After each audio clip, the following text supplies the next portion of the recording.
बिस्मिल्लाहिर्रहमानिर्रहीम।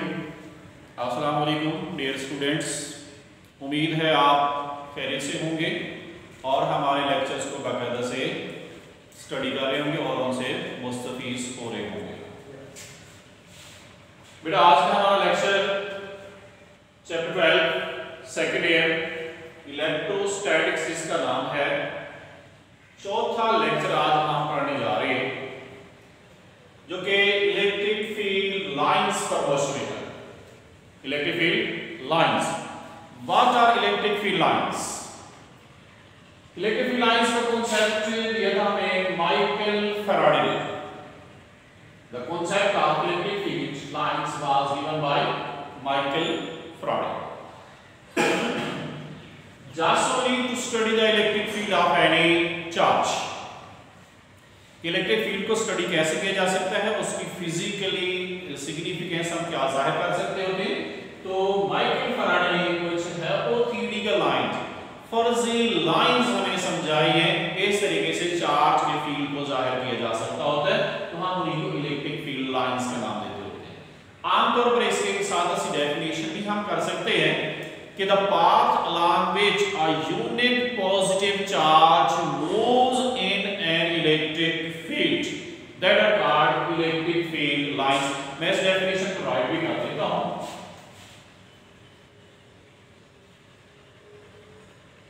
The path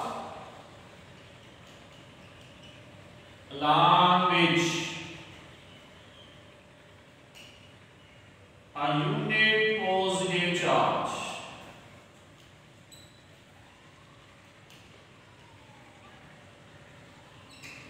moves in an electric field are called electric field lines। हमारे यहाँ दो ही तरह के चार्जेस हैं, एक पॉजिटिव और दूसरे नेगेटिव। इंडिविजुअल तौर पर भी हमने इनकी फील्ड लाइंस को शो किया हुआ है, हमने कंबाइन करके भी इनकी सिग्निफिकेंस को जाहिर किया हुआ है। आपके पॉजिटिव चार्जेस के हवाले से बात करते हैं तो पॉजिटिव चार्ज से फील्ड लाइंस जो है वो आउटवर्ड निकलती है। कि field lines originate from positive charge, mean इसकी डायरेक्शन जो है यहां से फील्ड की डायरेक्शन जो है वो आउटवर्ड होती है, चार्ज से दूर होती है, रेडियली आउटवर्ड होती है। और जबकि नेगेटिव चार्ज के हवाले से अगर हम बात करें तो नेगेटिव चार्ज पर फील्ड लाइंस इनवर्ड होती है। पॉजिटिव चार्ज से फील्ड लाइंस निकलती हैं और नेगेटिव पर एंड होती है। इट मींस हमारे पास जो एक्चुअली ये फील्ड लाइंस है ये हमें ई की डायरेक्शन दे रही है, इलेक्ट्रिक इंटेंसिटी की डायरेक्शन बता रही है। इट मींस पॉजिटिव से नेगेटिव की तरफ फील्ड की डायरेक्शन होती है, पॉजिटिव से निकलती है और नेगेटिव में एंड हो रही है, जो कि हम यहां पर बैलेंस से फिगर में देख भी रहे हैं। ऐसे ही अगर हमारे पास दो पॉजिटिव चार्जेस का कंबाइंड फील्ड मौजूद है, क्योंकि आप पहले भी पढ़ चुके हो दो पॉजिटिव हैं चार्जेस या दो नेगेटिव चार्ज में रिपल्शन होती है, तो यहां फील्ड लाइंस की वजह से रिपल्शन को जाहिर कर रही है। तो यहां देखिए पॉजिटिव नेगेटिव है, जो भी फील्ड लाइंस हैं एक दूसरे को टच नहीं कर रही, रिपल्शन की वजह से बाकायदा से पीछे की तरफ हट जाती होती है। और जैसे दो पॉजिटिव चार्जेस पड़े हुए अगर एक ही मिकदार के पड़े हुए हैं तो यहां पर उनके मिड पॉइंट पर फील्ड जो वो जीरो हो जाएगा, फील्ड स्ट्रेंथ क्या हो जाएगी, जीरो हो जाएगी। दूसरे के असर को क्या करेंगे, ये कैंसिल कर देंगे। ऐसे एक और एग्जांपल हमारे पास में ये पॉजिटिव और नेगेटिव चार्ज के हवाले से जब इसका हम कंबाइंड फील्ड देखते हैं तो हमारे पास कुछ ये शेप सामने आती होती है कि पॉजिटिव से फील्ड लाइंस निकल के नेगेटिव पर बाकायदा से एंड हो रही है। और एक बात यहां पर जरा देखने की है कि हमारे पास वहां तो स्ट्रेट लाइन था, वहां फील्ड की डायरेक्शन इजीली हमें मालूम हो जाती है, वो स्ट्रेट लाइन जा रहा होता है। जबकि जहां पर हमारे पास कर्व लाइन आ रही है तो वहां पर ई की डायरेक्शन देखने के लिए हमें क्या करना पड़ता है, बेटा टेंजेंट ड्रॉ करते हैं। क्या ड्रॉ करते हैं भाई, टेंजेंट ड्रॉ करते हैं। Tangent to the lines gives the direction of electric field intensity.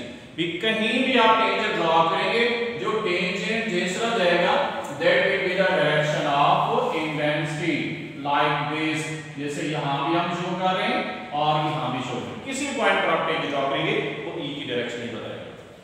एक और हमारे पास एग्जांपल करिए, दो ऑपोजिटली पैरेलल चार्ज प्लेट्स की, पॉजिटिवली चार्ज प्लेट है, दूसरी नेगेटिवली चार्ज प्लेट। हम यहाँ पर जरा देखते हैं, इसको गौर करें कि दरमियान में जो लाइन हमने ड्रॉ की है वो इक्वली स्पेस्ड है और ये भी जाहिर हो रहा है पॉजिटिव से नेगेटिव पर कहने से जा रही है, फील्ड की डायरेक्शन दे रहा है और उसके एजेस की तरफ जाते हैं तो इनमें गैप टेम्परेरी बढ़ रहा है। इट मींस जो हमारे पास इक्वली स्पेस्ड लाइंस हैं, this shows that field is uniform, constant field है, यूनिफॉर्म फील्ड है। जबकि हम एजेस पर देखते हैं इनमें गैप डिफरेंट हो रहा है तो इट मींस कि यहां पर फील्ड क्या हो रहा है, वीक हो रहा है। तो इक्वली स्पेस्ड लाइंस जो है वो यूनिफॉर्म फील्ड को जाहिर करेगी और गैप उसमें कम या ज्यादा हो जाएगा तो वो किसको जाहिर करेगी, नॉन यूनिफॉर्म फील्ड को जाहिर करेगा। अब ये सारे डिस्कशन को हम जरा क्लोज करते हैं इलेक्ट्रिक फील्ड लाइंस की प्रॉपर्टीज के नाम से, कि properties of electric field lines. इसकी फर्स्ट प्रॉपर्टी हमने की है जो हम इसे पढ़ भी चुके हैं, electric field lines originate from positive charge and and on negative charge. First property. Secondly, the lines are closer where the field is strong and the farther apart where the field is weak, कि जहां पर lines होंगी close वहां पर field क्या होगा, strong, और जहां पर लाइंस होंगी दूर इट मींस वहां फील्ड क्या है, वीक है। लाइक दिस आप यहां देखिए चार्ज के करीब देखें तो फील्ड लाइंस क्लोज नजर आती हैं, ऑटोमेटिक ये चीज है कि चार्ज जितना करीब होंगे फील्ड उतना ज्यादा स्ट्रांग है। अब चार्ज से जितना हम फासले पर जाएंगे तो लाइन के दरमियान फासला गैप जो है बढ़ता जाएगा, इस फील्ड कंपैरेटिवली वीक होता जा रहा है। दूसरी बात, तीसरा पॉइंट इसका number of lines passing through unit area held, unit area is proportional to the strength of the charge. अब जिसमें से फील्ड लाइंस निकल रही है, अगर हम कोई मखसूस एरिया यहां बना लें, अब ए से पास होने वाली फील्ड लाइंस की तादाद इसकी स्ट्रेंथ को जाहिर करेगी। मैग्नीट्यूड ज्यादा है, लाइंस की तादाद ज्यादा होगी, मैग्नीट्यूड कम है तो लाइंस की तादाद भी कम होगी। 4 पॉइंट है, tangent to the lines gives direction of E, कि जब हम टेंजेंट ड्रॉ करते हैं किसी भी लाइन पर वो हमें क्या देगा भी, ई की डायरेक्शन वगैरह से बताएगा। तो नंबर 5 है, no two lines cross each other because E has only one direction at a given point. If they cross, it means it could have more than one direction, which is physically impossible. ये point बड़ा important है कि आपको कोई भी field lines एक दूसरे cross करती नजर नहीं आएंगी। उसकी वजह यह है क्योंकि लाइंस आपको E की डायरेक्शन बता रही है, तो अगर एक दूसरे क्रॉस कर दें तो इट मींस किसी सिंगल पॉइंट पर E की एक से ज्यादा डायरेक्शन हो जाएगी, जो कि फिजिकली इम्पॉसिबल। किसी एक वेक्टर क्वांटिटी की एक पॉइंट पर एक ही डायरेक्शन हो सकती है, एक से ज्यादा नहीं हो सकती।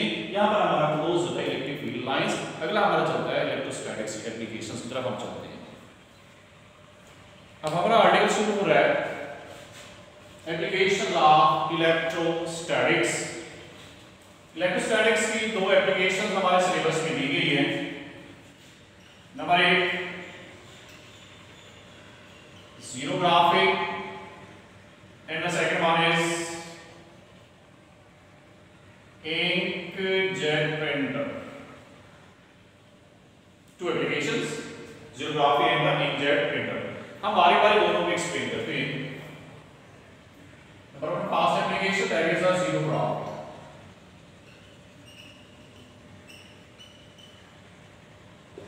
बेटा xerography जो ग्रीक वर्ड है, कॉम्बिनेशन ऑफ टू वर्ड्स है, एक जीरो और दूसरा graph. Zero is derived from zeros and the graphy is derived from graphos.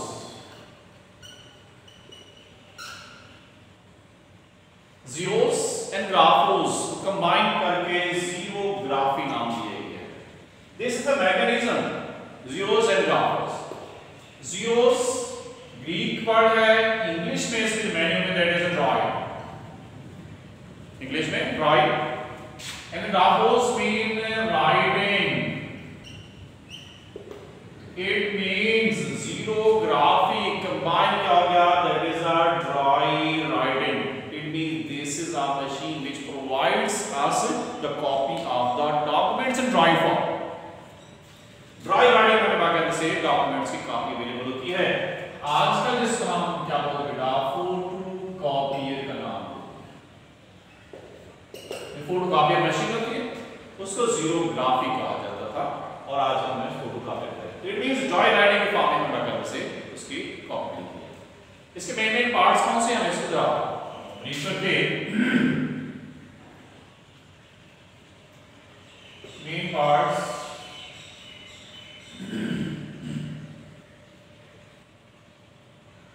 aluminium drum,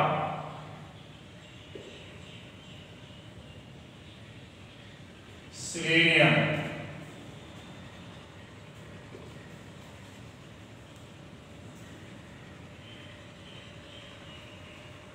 bulb, page, toner, paint source होगा, rollers,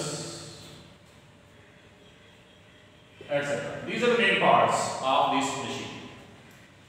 What is its mechanism? Aluminium drum हमारे पास है.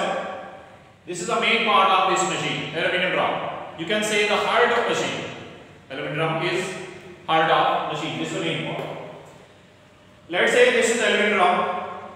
इसके ऊपर selenium element है, इसकी कोटिंग की जाती है, एक लेयर चढ़ाई जाती है.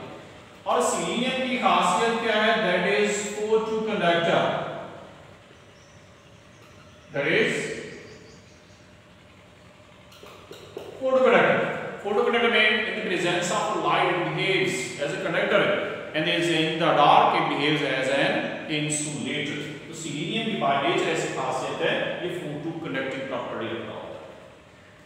हमने एल्यूमिनियम ड्रम एल्यूमिनियम सिलेंडर के ऊपर हम selenium की लेयर्स लगा देंगे, पेंट कर देंगे. अब मैंगनीज हम इस selenium के ऊपर जो हमारे पास लेयर चढ़ी है, हम इसके ऊपर पॉजिटिव चार्जेस स्प्रे कर देंगे. क्या कर देंगे भाई? पॉजिटिव चार्जेस स्प्रे कर देंगे. Like this.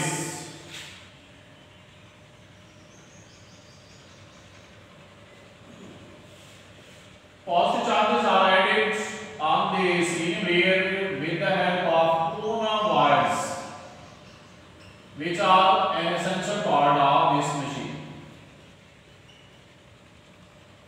Like this. हमें पूरे सिलेंडर के ऊपर पॉजिटिव चार्जेस जो है स्प्रे कर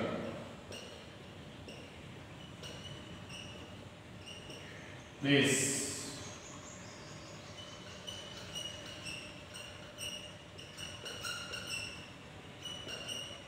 Like this. अब पॉजिटिव चार्जेस हैं यहाँ पर बकायदा से मौजूद रहेंगे जब तक selenium के ऊपर लाइट नहीं पड़ेगी. अगर लाइट पड़ जाएगी तो पॉजिटिव चार्जेस न्यूट्रलाइज हो जाएंगे, क्योंकि नीचे एल्यूमिनियम ड्रम है, इसके अंदर फ्री इलेक्ट्रॉन्स पॉजिटिव मिकदार में है, नीचे से फ्री इलेक्ट्रॉन्स निकलेंगे, ऊपर पड़े पॉजिटिव चार्जेस को न्यूट्रलाइज कर देंगे. ये तब तक पॉजिटिव चार्जेस यहाँ मौजूद रहेंगे जब तक ये अंधेरे में रहेगा. अगर लाइट पड़ेगी तो ये न्यूट्रलाइज होना शुरू हो जाएगा. उसके बाद बारी आ जाती है हम उस पेज को ले आते हैं जिसकी हमने बकायदा से कॉपी करनी होती है, डॉक्यूमेंट्स की कॉपी करनी है, जिसको हमने करना होगा. ये क्या चीज है? लेट्स से हमारे पास एक हम लिखते हैं word that is you are seeing here Allah. हमारे पास एक वर्ड है, हम फोटो कॉपी लेना चाहते हैं इसकी. अब जब हम इस पेज को सामने रखेंगे, ऊपर से बल्ब की लाइट पड़ेगी. अब बल्ब की लाइट वहां से पास होके वैसा इंप्रेशन देगी जैसा हमारे पास ये इमेज है. डार्क एरिया से लाइट पास नहीं हो सकती. जो ब्लैंक स्पेसेस हैं, वाइड एरियाज है, यहां से लाइट पास होके इस selenium लेयर के ऊपर बाकायदा से पड़ेगी. और जस्ट वही हिस्सा selenium लेयर का कंडक्टिंग बन जाएगा जहां से लाइट पास होके गई है. और आपको पहले जिक्र कर चुके हैं, जैसे ही वो हिस्सा लाइट की वजह से कंडक्टिंग बनेगा, नीचे से एल्यूमिनियम के फ्री इलेक्ट्रॉन्स निकल के उन पर पड़े पॉजिटिव चार्जेस को न्यूट्रलाइज कर देंगे. कौन से हिस्से न्यूट्रलाइज करेंगे? जो हमारे पास व्हाइट एरियाज हैं और हमारे पास ब्लैक एरियाज हैं, वहां से लाइट पास नहीं हुई और इसके positive charges as it is यहां पर रिटेन रहेंगे. इसकी शेप कैसे बन जाएगी जरा यहां पर हम इसको ऑब्जर्व करें. Like this. मैं जरा इसको थोड़ा सा रीराइट होगा ताकि हमारे पास कुछ इमेज वैसा ही बन जाए. Like this. ये हमारे पास एग्जैक्टली सेम मैनर में हमारे पास वही पॉजिटिव चार्ज पड़ेगा जहां से लाइट पास नहीं हो सकी और पूरे के पूरे हमारे डॉक्यूमेंट्स की बकायदा से इमेज दे रहे हैं. अब यहां पर मौजूद पॉजिटिव चार्ज पड़े हुए हैं. अब बारी आ जाती है टोनर की. टोनर के जरिए इंक बकायदा से इसके ऊपर स्प्रेड की जाती है. अब इंक स्प्रेड की जाती है, उसको नेगेटिव चार्ज दिया जाता है.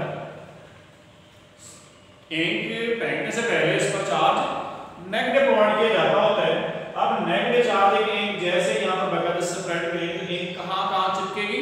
just only on these positive charges because ink has a negative charge। बाकी जो ग्रिप में चिपकेगी just only positive charge यहाँ पर मौजूद है, यहाँ पर बकायदा से इसने चिपकना है। तो ये यूं समझे आप यहाँ पर सारी की सारी हमारे पास इंक का इंप्रेशन आ गया। आप यही इंक जो है जो इस पर पड़ी हुई है, ताकि देखिए फिर फॉरवर्ड की जाती है इसके ऊपर हमारे पास जो पेज आता है, जिस पेज के ऊपर हमने कॉपी लेनी होती है, अब वो पेज जब ऊपर से पास होता है तो ये सारे के सारे इंक वहां पर बकायदा से शिफ्ट हो जाती है, तो हमारे पास डॉक्यूमेंट्स की कॉपी इजीली ड्राइव फॉर्म में अवेलेबल होती है। अगर आप मजीद परमानेंट इसका इंप्रेशन देना चाहते हैं, रोलर्स का काम होता है। अब रोलर्स को नेगेटिव चार्ज मजीद दिया जाता है, excess of negative charge is added to these rollers. Rollers heat करते हैं, मेल्ट होते हैं, जिसकी वजह से ये इसका इंप्रेशन हमारे पास फोटो का भी इंप्रेशन होता है वो मजीद ज्यादा आ रहा होता है। तो परमानेंट इंप्रेशन लेने के लिए मजीद तो हम रोलर्स के जरिए इसको मजीद हीट कर देते होते हैं और हमारे पास इंप्रेशन जो वो मजीद डार्क आ जाता होता है। तो ये सादा सा मैकेनिज्म है ज़ीरोग्राफी का, जिसके जरिए हमारे पास बकायदा से फोटोकॉपी कोई भी डॉक्यूमेंट हम उसकी फोटोकॉपी बकायदा से ले सकते होते हैं। उम्मीद है आपको आज का लेक्चर हमारा पसंद आया होगा। फिर मुलाकात होगी इंशाल्लाह। अल्लाह हाफिज़।